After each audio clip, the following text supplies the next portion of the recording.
galing dito ka-farm sa ating kinuhaan ng saging saba o saging kardaba.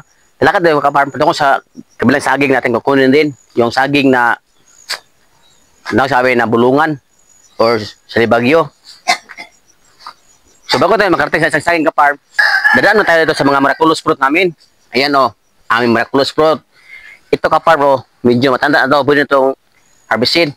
At ito yung isa ka-farm o. So pwede itong harvestin ka-farm, hinug ito eh. Yan. So siyempre, meron pa tayo doon ka-farm. Ayan ang ating mga farm sa bundok. Marami tayong mga ganito o. Ating mga miraculous fruit. So pwede itong harvest. Ito ka-farm o, ating mga miraculous fruit ka-farm. So pwede nang i-harvest. At kung gusto nyo rin kumain ng lemon ka-farm, ng lemon o. Itong ating lemon ka-farm o.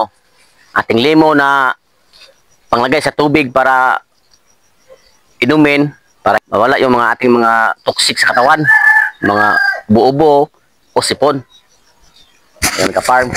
So yung ating sili ka-farm na kulikot, yung sili na maanghang. Iba naman pag sili na matamis. Iba yon. Ito yung saging ka-farm na sinabi ko na ating kukunin. Yung isang saging, oh. Di ba ang maba lang ang ka-farm? Ang maba lang, oh. Nakatayo lang ako, tapos mas mataas ako sa saging. Pag hinog na ito, pwede mo itong kainin ng ganyan lang, oh. So ngayon, atin siyang kukunin ka-farm kasi pwede na siyang harbisin. Ayan.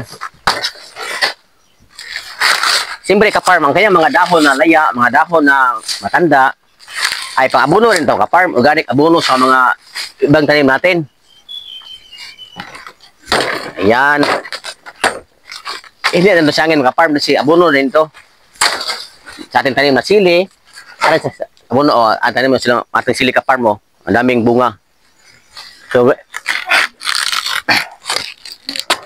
sa bundok ka-farm, ang buhay sa bundok ay ganito lang talaga. Simple lang, pero masaya. Lalo na pag may bunga ng iyong tanim, may hinog, maghani ka na, mag-harvest ka na. Ayan. O ayan ka-farm. Kitang-kita nyo ng saging na ating kukunin ngayon.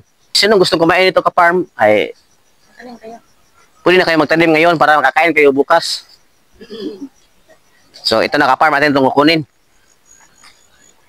Ang kanyang haba ka-farm ay hindi nga abot ng isang dipa ka-farm. Ano? Ayan. O. Ayan na. Ayun. O. Masaging ka na, makakain ka pa. So ito, atin itong kunin ka-farm, abono sa kanyang puno. Ayan. Dito ang farm kasi ito ang ating mga gabi na ibang klaseng gabi ka-farm.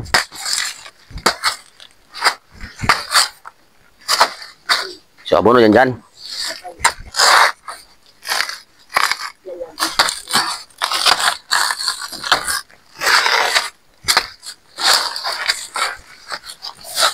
So, ganyan ka-farm. Ganyan ang buhay sa bundok ka-farm.